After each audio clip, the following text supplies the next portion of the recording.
Seperti apa sih desa mandiri itu? Apakah yang memiliki banyak uang dan fasilitas umum? Seharusnya desa mandiri itu adalah desa yang bisa memenuhi kebutuhan akan sarana prasarana dasar dan bisa mensejahterakan masyarakatnya.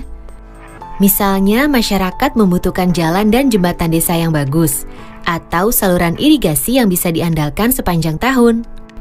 Nah, itu semua nantinya bisa disediakan dan dikelola oleh desa sendiri loh. Desa harus dapat menjadi salah satu kunci kekuatan ekonomi Indonesia dan sumber kesejahteraan bagi warganya. Baik itu petani, perempuan, masyarakat adat, pemuda-pemudi, anak-anak, kelompok penyandang cacat, dan kelompok masyarakat terasing tanpa kecuali. Nah, untuk mewujudkan desa mandiri itu, pemerintah telah mengesahkan Undang-Undang Nomor 6 Tahun 2014 tentang Desa, atau sering disebut Undang-Undang Desa. Undang-undang ini memberikan kesempatan bagi desa untuk menjalankan dan mengatur pembangunannya sendiri. Karena ya memang masyarakat desalah yang lebih tahu apa saja yang dibutuhkan untuk lebih maju dan sejahtera. Saat ini ada lebih dari 74.000 desa di negeri ini. Jadi bayangkan seperti apa pengaruhnya bagi perekonomian Indonesia jika semua desa tersebut bisa menjadi desa yang maju dan sejahtera. Karena itu, pembangunan desa menjadi bagian penting dalam Undang-Undang Desa. Untuk itu, semua program pembangunan desa harus direncanakan oleh pemerintah desa bersama-sama dengan Badan Permusyawaratan Desa atau BPD dan masyarakat desa. Program-program ini harus dimusyawarahkan agar sesuai dengan kebutuhan masyarakat. Baik itu peningkatan kualitas pelayanan dasar, sarana prasarana dasar, ekonomi desa, dan pemberdayaan masyarakat desa.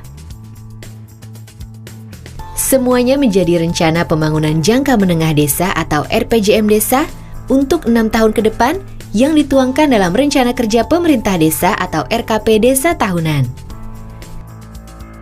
Jadi setiap tahun harus dilakukan beberapa kali musyawarah desa untuk mempertajam dan menyepakati rencana kerja dan anggaran desa tahunan. Semua kegiatan tingkat desa harus dapat direncanakan, dilaksanakan, dan diawasi oleh masyarakat desa sendiri. Termasuk juga setiap ada permasalahan atau kebijakan yang menyangkut kepentingan masyarakat desa harus dimusyawarahkan dulu. Dengan Undang-Undang Desa, desa diberikan kepercayaan penuh untuk mengelola anggaran desa sendiri. Dananya cukup besar loh, sesuai luas, jumlah penduduk, dan tingkat kemiskinan per desa. Sedikitnya 70% dari anggaran pendapatan dan belanja desa atau APB desa harus dimanfaatkan untuk pembangunan. Sedang untuk gaji dan operasional perangkat desa tidak boleh lebih dari 30%. Untuk itu, setiap desa harus bisa membuat dan mengelola rencana APB desa secara transparan dan dapat dipertanggungjawabkan. Pemerintah desa harus menjalankan sistem informasi desa, termasuk laporan keuangan desa yang bisa dilihat dan dipantau oleh siapa saja.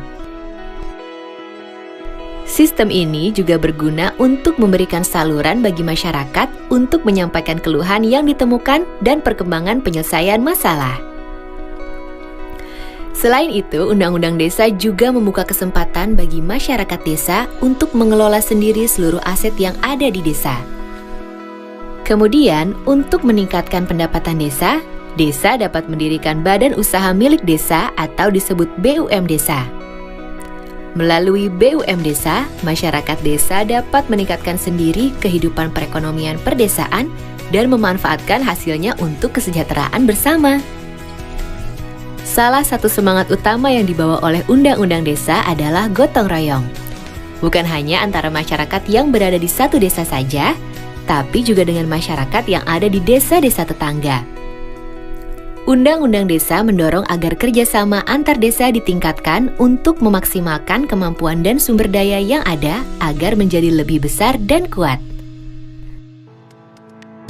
Misalnya, pengembangan usaha bersama, kerjasama di pengelolaan lingkungan dan sumber daya alam, kegiatan pemberdayaan masyarakat, sampai dengan pengembangan kawasan perdesaan yang menggabungkan kemampuan dan aset desa-desa untuk mencapai kesejahteraan bersama.